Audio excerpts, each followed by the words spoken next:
Get strong.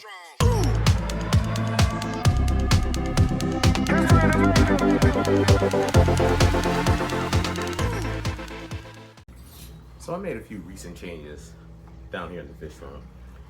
For quite some time, I kept my tanks kind of bare bottom. If you've seen past videos, you know that the tanks have been kind of, empty. I think inside the eel tank, I had maybe a cave. I think inside of 75 behind me, there was nothing except for maybe that one plant that's behind me, that really terrible looking fake plant. And I just kept it in there, just trying to have something else for bacteria to grow on. The fish have been healthy, haven't been really any problems, but I come down here a lot. I've been trying to work out and whatnot, so we got like a little gym down here. I like to play around on my DJ equipment down here, and I just decided, you know what, I need to maybe do some changes down here, make some cosmetic changes. So we did a like a fish tank renovation. So I had a lot of old substrate that I hadn't gotten rid of, that I just had down here in totes and in bags, and I decided, you know what, I'm gonna take some of that and I'm gonna put it in the tanks. So I had some black sand. I wanted some lighter sand, but I obviously just didn't want to spend money. I wanted to do this project without spending any money. I had some gravel from the previous changeover of my 125 that had black gravel in it, that I recently changed over to some Carib Sea Sunset Gold sand. So while I would have liked to have done something with some lighter sand, I ended up going with some black gravel in the 75 behind me, and some black sand in the eel tank. I did move a couple of fish around upstairs. In one tank, I moved one of the viejas. I had two viejas in one tank. If you watched any past videos, you'll see those guys. They're getting bigger, and they're not getting along with one another. So I did move one of the viejas to the 125, as well as the life bearer severum that I had in that tank. I moved to the 125, but he may have to move back because he's just not doing well in that tank. The red tiger severum that's in there is not a fan of his.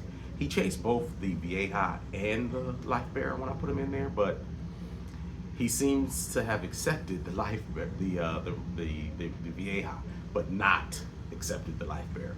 And the only thing I can imagine is the fact that fish that have similar body types obviously just don't really like each other very much. So I may move that severum back into the 75-gallon tank that he was in, and I may take the hybrid vieja that I have and put him down here in the 75 with the green gold sum, green terrier gold sum, whatever you want to call it. I'll put them together and let them be in this tank for now. The eel is doing pretty well. He still has the cloudy eye issue. I tried some of everything with clearing that up, and it's just permanent. It's just permanent. But he seems to be, it got less cloudy, but it didn't come all the way. As you can see in the video, he just doesn't, his eyes are just cloudy. I did a lot of water changes constantly. I think he damaged his eye going in and out of the cave. The holes on the cave are huge, so I don't know why or how he did that. It wasn't water quality, because I was doing water changes all the time when I got that eel. So, and I'm still doing a lot of water changes. So he is growing still. He still eats like a champ. He can see, that's for sure. He can definitely see. He'll come eat out of my hand. So he's just gonna be a black spotted eel with eye problems. I have tried some of everything. If you look at some of my old videos, you'll see all the different things that I tried with him. Salt, different medications, I tried everything. Even my father-in-law even sent me some stuff. I don't even know the name of it. I may have it around here. I don't know if I got rid of it. I don't know if you've ever heard of this stuff here. It's called yellow powder. Ocean free. My father-in-law sent me this. He says that this stuff works great for him, and so I did try that as well. Nothing worked. Okay, I tried some of everything. Nothing worked. But he's doing great. He looks great. I did move the two Geophagus top hose in there with him, as well as a larger electric blue car that I had. They were all in the 20 gallon along with another blue car and some bristle nose plecos. I moved one of the blue cars over there. I was gonna move them up into the 125, but I just decided to keep them down here so that there's a pop of color. And the other Geophagus that I have is just too small to go. I'm sorry, not Geophagus. The other electric blue car that I have is just too small to go into that tank. But all in all, I think the tanks look much better. I will be getting some better plants and some better decor to put in there. And I'm not sure if I'm going to keep the black substrate. I really do like the lighter substrate. It just, I think, you know, it's so strange how substrate affects the look of fish, how it takes them from, you know, different degrees, different varying degrees of their coloration. You know, they can get darker or they can get lighter, and so I like to change the substrate from time to time as they grow and just see how the substrate affects the coloration. I'm already seeing that the VA hive that I put in the 125, his color is definitely now different than the VA hive that I still have in the 75 that is on the black substrate. So I will be changing the 75 gallon that's in my TV room, my media room, to a lighter substrate as we move forward. But I'm not sure if I want to go with like the really fine, small river granules that almost look like sand, but can still be gravel backed or not, or if I want to go with sand.